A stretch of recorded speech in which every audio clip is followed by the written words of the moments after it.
নমস্কার, আমি অরূপ চক্রবর্তী চলে এলাম আমার ইউটিউব চ্যানেল অরূপ সিতে। আপনাদের সকলকে স্বাগত। ইতিমধ্যেই জেনে গিয়েছেন আজকে সুপ্রিম কোর্ট তার একাধিক ঘটনায় তার রায়, বিশেষ করে পশ্চিমবাংলার ক্ষেত্রে অতিরিক্ত শূন্যপদ তৈরির ঘটনায় সিবিআই তদন্তের যে নির্দেশ দিয়েছিল কলকাতা হাইকোর্ট, এবং যেই নির্দেশ এসেছিল বিচারপতি অভিজিৎ গঙ্গোপাধ্যায়ের বেঞ্চ থেকে, তাকে সরাসরি খারিজ করে দিয়েছে সুপ্রিম কোর্ট। শুধু খারিজ করে দেওয়া নয়, সুপ্রিম কোর্টের আজকের অবজারভেশন অত্যন্ত গুরুত্বপূর্ণ। কি ছিল? 2022 সালের মে মাসে এসএসসিতে নিয়োগের জন্য 6000-এর কাছাকাছি অতিরিক্ত শূন্যপদ রাজ্য সরকার তৈরি করে, যেটাকে বলা হয় সংসদীয় পরিভাষায় সুপার নিউমেরিক পোস্ট। এই সুপার নিউমেরিক পোস্টের বৈধতা নিয়ে রেড়ে করে তেড়ে ওঠেন আইনজীবী বিকাশ রঞ্জন ভট্টাচার্য, ফিরদৌস শামীম, এই ধরনের একটা গোষ্ঠী। তারা মামলা করেন যে সরকার এটা অন্যায় অনৈতিকভাবে নাকি করছে, অথচ বিকাশ বাবুরা যখন এ রাজ্যে ক্ষমতায় ছিলেন একাধিক উদাহরণ রয়েছে যেখানে তদানীন্তন বাম সরকার জ্যোতি বসুর মুখ্যমন্ত্রীত্বে সুপার নিউমেরিক পোস্ট ক্রিয়েট করেছিলেন, ক্রিয়েট করে তারা চাকরির ব্যবস্থা করেছিলেন।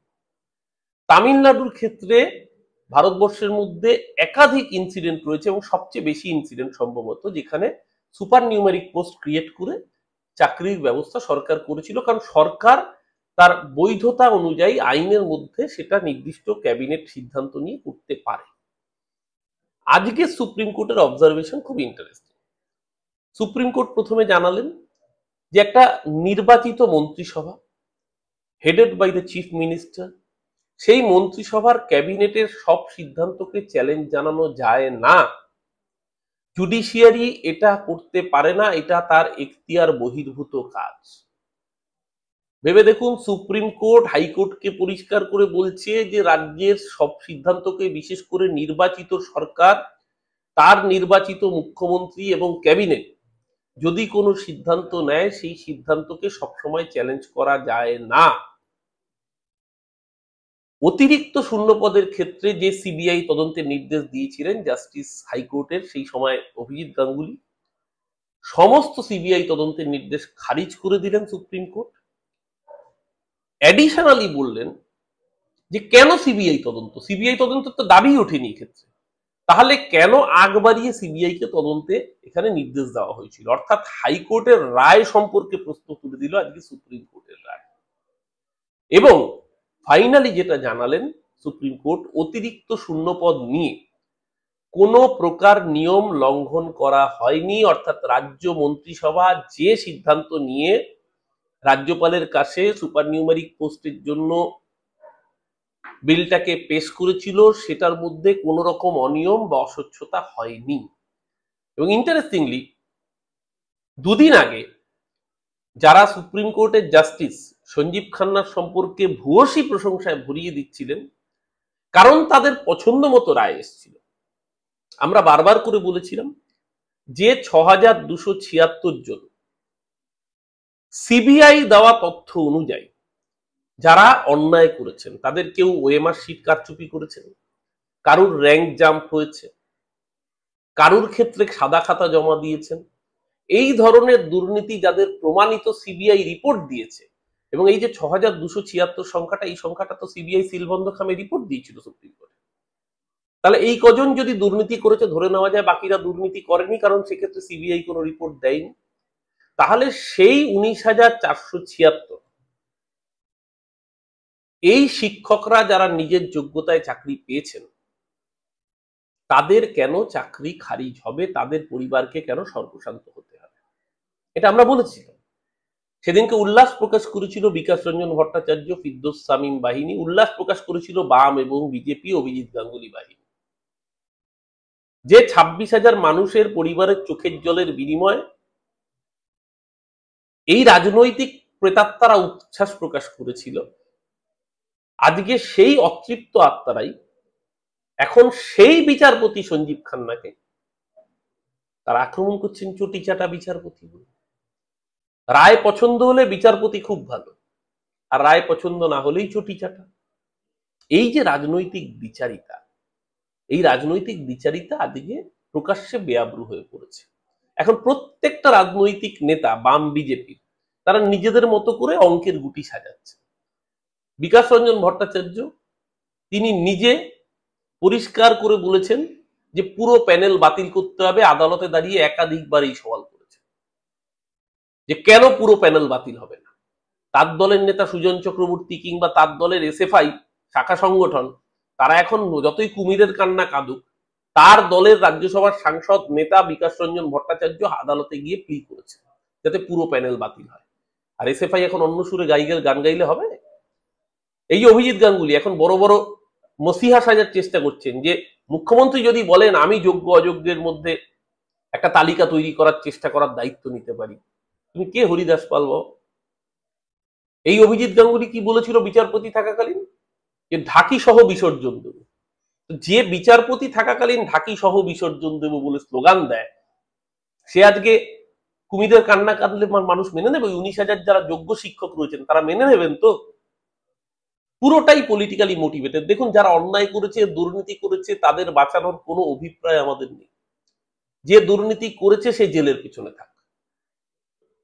যে শিক্ষামন্ত্রীর আমলে এই ভয়াবহ দুর্নীতি এসছে সে জেলের পেছনে থাক, আগামী দিনও জেলের পিছনে থাকুক, কোনো বক্তব্য নেই। যারা যারা জড়িত সবাই জেলে যাক। কিন্তু যে যোগ্য চাকরি প্রার্থীরা নিজের যোগ্যতায় মেরিটের জুড়ে শিক্ষক হয়েছেন, সমাজ গড়ার কারিগর হয়েছেন, তাদের চোখের জল যারা ফেলিয়েছে, তাদের পরিবারকে যারা পথে বসাতে চেয়েছিল, তাদেরকে আইডেন্টিফাই করুন, তাদেরকে চিনে নিন। কারণ এরা, এই বিকাশ রঞ্জন ভট্টাচার্যই ত্রিপুরার ক্ষেত্রে যখন বাম সরকার দুর্নীতি করেছিল, 10,323 জন পার্টির ক্যাডার ঢুকিয়েছিল যাদেরকে চাকরিতে, তাদেরকে যাতে রাখা হয়, বহাল রাখা হয়, তার জন্য ত্রিপুরার অ্যাডভোকেট জেনারেল ছিলেন বিকাশ রঞ্জন ভট্টাচার্য। সেদিনকে ত্রিপুরার ক্ষেত্রে তার রোলটা ছিল উল্টো। যারা দুর্নীতি করে ত্রিপুরায় চাকরি পেয়েছে বাম আমলে, তাদের বাঁচানোর জন্য ত্রিপুরার অ্যাডভোকেট জেনারেল হিসেবে বিকাশ রঞ্জন ভট্টাচার্য সওয়াল করেছিলেন। আর এখানে যারা দুর্নীতি করে চাকরি পেয়েছে তাদেরকে খারিজ করার জন্য করছেন, খুব ভালো কথা, বেশ করেছেন, আপনাকে সমর্থন করি। কিন্তু যারা দুর্নীতি না করে যোগ্যতার জন্য চাকরি পেয়েছে, পুরো প্যানেল বাতিল করতে চেয়েছিলেন আপনি শুধুমাত্র আপনার দলের পলিটিক্যাল ডিভিডেন্ডের জন্য। বাংলার এই 19,476 জন শিক্ষক, তার পরিবার এই কথাটা কোনোদিনও ভুলবেন না। বুঝতে পেরেছে বলেই এখন পার্টি উল্টো সুরে গাইছে। আর বিকাশ রঞ্জন ভট্টাচার্যের ফল পাবেন। বিকাশ রঞ্জন ভট্টাচার্যের হাত দিয়েই সিপিএম এর ইতিহাস লেখা হবে। সিপিএম হ্যাট্রিক করবে, তার হ্যাট্রিকের মূল কারিগরের নাম বিকাশ ভট্টাচার্য। সিপিএম এ রাজ্যে লোকসভায় শূন্য হয়েছে 2019 সালে। 2019-এ এ রাজ্য থেকে সিপিএম এর কোনো সাংসদ যায়নি লোকসভায়, 24-এও যায়নি, সেটা অন্য কথা। প্রথম শূন্য করেছে সিপিএম এ রাজ্যে 2019-এ। পার্লামেন্টে কোনো সাংসদ যায়নি লোকসভায়। বিধানসভা 2021, এ রাজ্য থেকে কোনো বিধায়ক যায়নি সিপিএম এর বিধানসভায় তাদের বক্তব্য রাখার জন্য। সিপিএম কে মানুষ এতটাই পরিত্যাজ্য করে দিয়েছে। লোকসভায় শূন্য, বিধানসভায় শূন্য হয়েছে। আর এবার সিপিএম এর রাজ্যসভার সবেধন নীলমণির নাম বিকাশ রঞ্জন ভট্টাচার্য। তার রাজ্যসভার সাংসদকালের মেয়াদ পূর্ণ হচ্ছে আর কদিন পরে। সিপিএম এর যেহেতু কোনো বিধায়ক নেই, এ রাজ্য থেকে সিপিএম এর আর কোনো রাজ্যসভার সাংসদও যাবে না। লোকসভায় শূন্য, বিধানসভায় শূন্য, রাজ্যসভায় শূন্য। শূন্যের হ্যাট্রিকের কারিগরের নাম হচ্ছে বিকাশ রঞ্জন ভট্টাচার্য। এটা সিপিএম যত তাড়াতাড়ি বোঝে তাদের জন্য মঙ্গল। আগামী দিন যারা এতগুলো পরিবারকে পথে বসিয়েছে, সেই বাম বিজেপি বাংলার মানুষ 2026-এ ছেড়ে কথা বলবে কি? জাস্টিস অভিজিৎ গঙ্গোপাধ্যায়, মসিহা, ভগবান, অবতার, কত উপাধি। বাবা জাস্টিস, তোমার রায় কি বলেছিলে? জাস্টিস অভিজিৎ গাঙ্গুলির রায়, সুপার নিউমেরিক পোস্ট অবৈধ। রাজ্য সরকারের এখতিয়ার নেই এভাবে সুপার নিউমেরিক পোস্ট ক্রিয়েট করে কাউকে চাকরি দেওয়ার। সুপ্রিম কোর্ট পরিষ্কার করে কান মুলে বলে দিয়েছে, রাজ্যের এই সিদ্ধান্তকে চ্যালেঞ্জ জানানোই যায় না জুডিশিয়ারি। অতিরিক্ত শূন্য পদ, সিবিআই তদন্তের নির্দেশ দিয়েছিলেন অভিজিৎ গাঙ্গুলি। আজকে সুপ্রিম কোর্ট বলে দিয়েছে সিবিআই তদন্ত কেন হবে? তদন্তের দাবি ওঠেনি যেখানে, সেখানে আগ বাড়িয়ে সিবিআই তদন্ত কেন হবে মশাই? আর অতিরিক্ত শূন্য পদ নিয়ে কোনো নিয়ম উল্লঙ্ঘন হয়নি। রাজ্য সরকার মন্ত্রিসভার সেই ক্ষমতা রয়েছে শূন্য পদে নিয়োগের, প্রয়োজন পড়লে সুপার নিউমেরিক পোস্ট ক্রিয়েট করে। এটা মন্ত্রিসভা, যে মন্ত্রিসভাকে বাংলার মানুষ ম্যান্ডেট দিয়েছে নির্বাচিত করে, যে মুখ্যমন্ত্রী মমতা ব্যানার্জিকে মান্যতা দিয়েছে বাংলার 10.5 কোটি মানুষ, সেই মন্ত্রিসভার সব সিদ্ধান্তকে চ্যালেঞ্জ জানানো যায় না, আজকে সুপ্রিম কোর্ট বলেছে। দেখুন, বিজেপি চেষ্টা করছে কোর্টের উপর নিয়ন্ত্রণ রাখার, তার বাইরে দাঁড়িয়েও সুপ্রিম কোর্ট বা দেশের বিভিন্ন কোর্ট, হ্যাঁ নিশ্চিতভাবে একাধিক বিচারপতির জন্য কোর্টের মর্যাদা লঙ্ঘন হচ্ছে। উত্তরপ্রদেশ এলাহাবাদ হাইকোর্টের একজন বিচারপতি কদিন আগে তার ইয়েতে অবজারভেশনে জানিয়েছেন যে একটা নিঃশিশু নাবালিকা, পক্সো মামলা চলছে, সেই নাবালিকাকে ধর্ষণের চেষ্টা হয়েছে, সেই বিচারপতি বলেছেন যে পায়জামার দড়ি ধরে টান মারলে বা স্তনের উপর অত্যাচার করলেই তাকে ধর্ষণ হিসেবে গণ্য করা যায় না। এই ধরনের রিগ্রেসিভ মানসিকতার বিচারপতিও ভারতবর্ষ দেখেছে। আরেকজন বিচারপতি দিল্লিতে ট্রান্সফার হয়েছিলেন, তার বাড়ি থেকে যখন আগুন লেগেছে দমকল এসে হোস পাইপ দিয়ে জল ছেটাচ্ছে, সেই জলের তোরে দেখা যাচ্ছে বান্ডিলের পর বান্ডিল টাকা বেরিয়ে আসছে, কিছু টাকা আগুনে পোড়া, কিছু টাকা অক্ষত, কয়েকশো কোটি টাকার বান্ডিল। এই যে এখানে যখন পার্থ চ্যাটার্জির বান্ধবীর বাড়ি থেকে টাকা উদ্ধার হয়েছিল, অন্যায় কাজ, সমস্ত মিডিয়া লাইভ দেখিয়েছিল, একদম ওই আইপিএল স্কোরের মতো চিয়ার লিডাররা নাচছে, এত রান উঠেছে, এত বল, একটা 6 হলো, হ্যাঁ 15 কোটি, 12 কোটি, 8 কোটি, দুটো বাড়ি মিলিয়ে 50 কোটি। অন্যায় কাজ, গ্রেপ্তার হয়েছে পার্থ চ্যাটার্জি, জেলের পিছনে আছে, চুলোই যাক, যারা অন্যায় করেছে জেলের পিছনেই থাকে। তো এই বিচারপতির বাড়ি থেকে যখন কালো টাকা উদ্ধার হচ্ছে, তখন মিডিয়া কোথায়? গদি মিডিয়া চুপ কেন? একটা লাইভ স্ট্রিমিং দেখতে পেয়েছেন? রাত জেগে টাকা গোনার মেশিন ঢুকতে দেখেছেন? বড় বড় ট্রাঙ্কে বাক্স ঢুকতে দেখেছেন টাকা নেওয়ার জন্য? দেখেন, কারণ মিডিয়া আপনাকে সেগুলো দেখতে দেবে না। মিডিয়া, গদি মিডিয়া, তার পছন্দের ন্যারেটিভে খবর হলে তবেই তারা আপনাকে দেখতে দেবে। আর সেই জাজকে কলকাতা হাইকোর্টে দাম করা হচ্ছিল, প্রতিবাদে চিঠি লিখেছেন কলকাতা হাইকোর্টের আইনজীবীরা, কলকাতা হাইকোর্টটা ডাম্পিং গ্রাউন্ড নয়, যে যাদের বিরুদ্ধে অভিযোগ উঠবে তাদেরকে কলকাতা হাইকোর্টে ডাম্প করা হবে।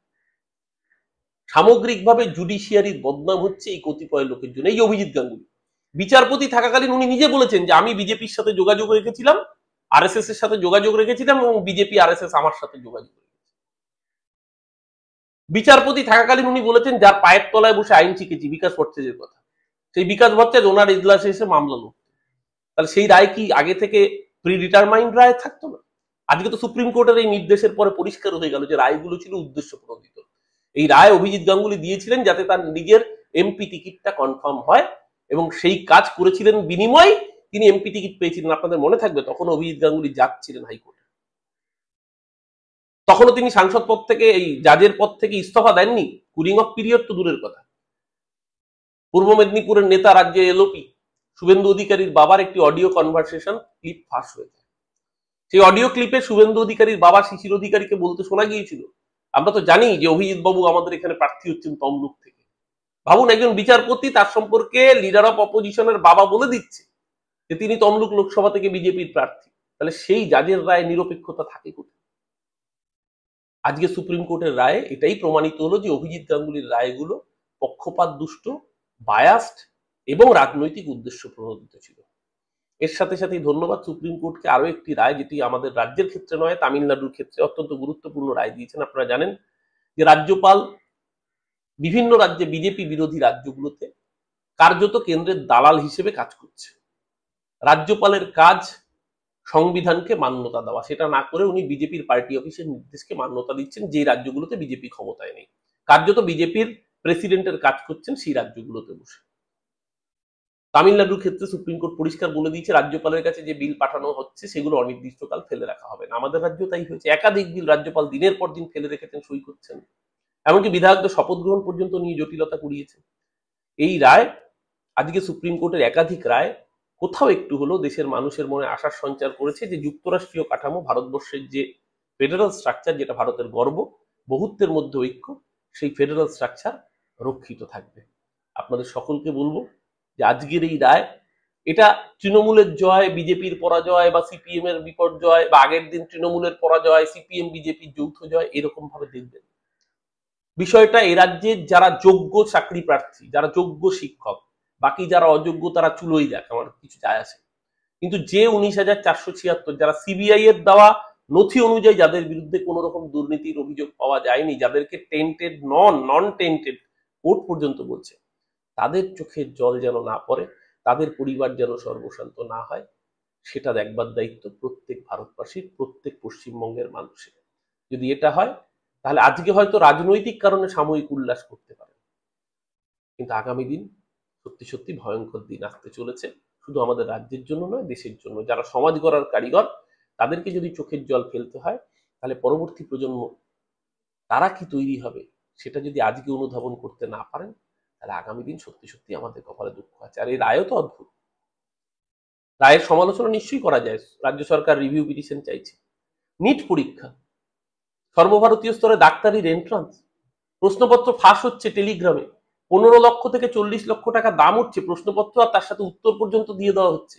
এক রাজ্যের পরীক্ষার্থী গিয়ে, পরীক্ষার্থী নন, এক রাজ্যের লোক গিয়ে অন্য রাজ্যে পরীক্ষার্থী সেজে ভুয়ো পরীক্ষা দিচ্ছে। ভুরি ভুরি অভিযোগ। ওই নিট পরীক্ষার বেলা তো পুরো প্যানেল বাতিল হয়নি, কারণ বিজেপি শাসিত রাজ্যে অভিযোগ উঠেছে। জুডিশিয়ারির বিরুদ্ধে এই প্রশ্নগুলো আজকে উঠছে, কারণ রাম মন্দিরের রায় দেওয়া বিচারপতি তিনি ব্যাকডোর দিয়ে রাজ্যসভার এমপি হয়ে যাচ্ছে, কোনো বিচারপতি পরবর্তীকালে রাজ্যপাল হয়ে যাচ্ছে। জুডিশিয়ারির দিকে যাতে আঙুল উঠতে না পারে সেটা নিশ্চিতভাবে সুপ্রিম কোর্ট দেখবে, আমরা ভরসা রাখি। কারণ কোনো বিচারপতি বাড়ি থেকে যদি এরকম টাকার বান্ডিল উদ্ধার হয়, কোনো বিচারপতি যদি কুলিং অফ পিরিয়ড ছেড়ে দিন, বিচারপতির আসনে থেকে আরএসএস এবং বিজেপির সাথে যোগাযোগ রেখে সেটা জোর গলায় ঘোষণা করতে পারে, তাহলে সত্যি সত্যি বিচার ব্যবস্থার উপরে প্রশ্ন ওঠে বই কি। আর সেই বিচারপতিরা যখন পার্লামেন্টে যাচ্ছেন, তারা কি সার্ভ করবেন, কোন মানুষের জন্য সার্ভ করবেন, এটা বুঝতে কোনো রাজনৈতিক পণ্ডিত হতে হয় না। এর মধ্যে একটা মজার ঘটনা বলে শেষ করি। ব্যারাকপুরের প্রাক্তন সাংসদ, দুর্দ্বন্দ্ব প্রতাপ বাহুবলী নেতা অর্জুন সিং রামনবমী মিছিল করেছেন। রামনবমী মিছিল ভালো কথা, ভগবান রাম আমাদের হৃদয়ে থাকেন, রামের পুজো হয়, রামচরিতমানস পাঠ হয়, কিন্তু অর্জুন সিং আবার সব্যসাচী তো 2 হাতে বন্দুক চালান। টেলিভিশনে ইন্টারভিউতে বলেছেন আমি 2 হাতে মেশিন চালাতে পারি। আরে মশাই, ব্যারাকপুরের মানুষ বুঝিয়ে দিয়েছে, সাংসদকে তারা 2 হাতে মেশিন চালানোর জন্য পার্লামেন্টে পাঠান না, সাংসদকে পাঠান যাতে সাংসদ গিয়ে কলম চালিয়ে তার অঞ্চলের উন্নয়নের জন্য চিঠিগুলো জমা দিয়ে কাজ আদায় করে আনতে পারে। তাই জন্যই ব্যারাকপুরের মানুষ একজন প্রকৃত সাংস্কৃতিক কৃষ্টিযুক্ত সৃষ্টিশীল মানুষকে, পার্থ ভৌমিককে রাজ্য লোকসভায় পাঠিয়েছেন ব্যারাকপুরের বুক থেকে, আপনাকে পরিত্যাজ্য করেছেন। রামনবমী মিছিলে বন্দুক নিয়ে, তরোয়াল নিয়ে মিছিল করতে করতে ভগবান রামের পতাকা নিয়ে হঠাৎ করে হাতে ইসরায়েলের পতাকা। মানে অর্জুন সিং বুঝতে পেরেছে আগামী দিন ভাটপাড়া দূর, জগদ্দল দূর, ব্যারাকপুর দূর, পশ্চিমবঙ্গের বুকে ওর ঠাই হবে না, এমনকি ভারতবর্ষের বুকেও বিজেপি ওকে ঠাই দেবে কিনা সন্দেহ আছে। আগামী দিন হয়তো ইসরায়েলের নাগরিকত্ব নিয়ে ইসরায়েল থেকে লোকসভা ভোটে প্রতিদ্বন্দ্বিতা করতে পারেন অর্জুন সিং। এই রকমের এলিমেন্ট যত ভারতবর্ষের বুক থেকে বিদায় হয় ততই ভালো। আজকে আমার চ্যানেলের সমস্ত দর্শককে বলবো, সমালোচনা নিশ্চয়ই হবে।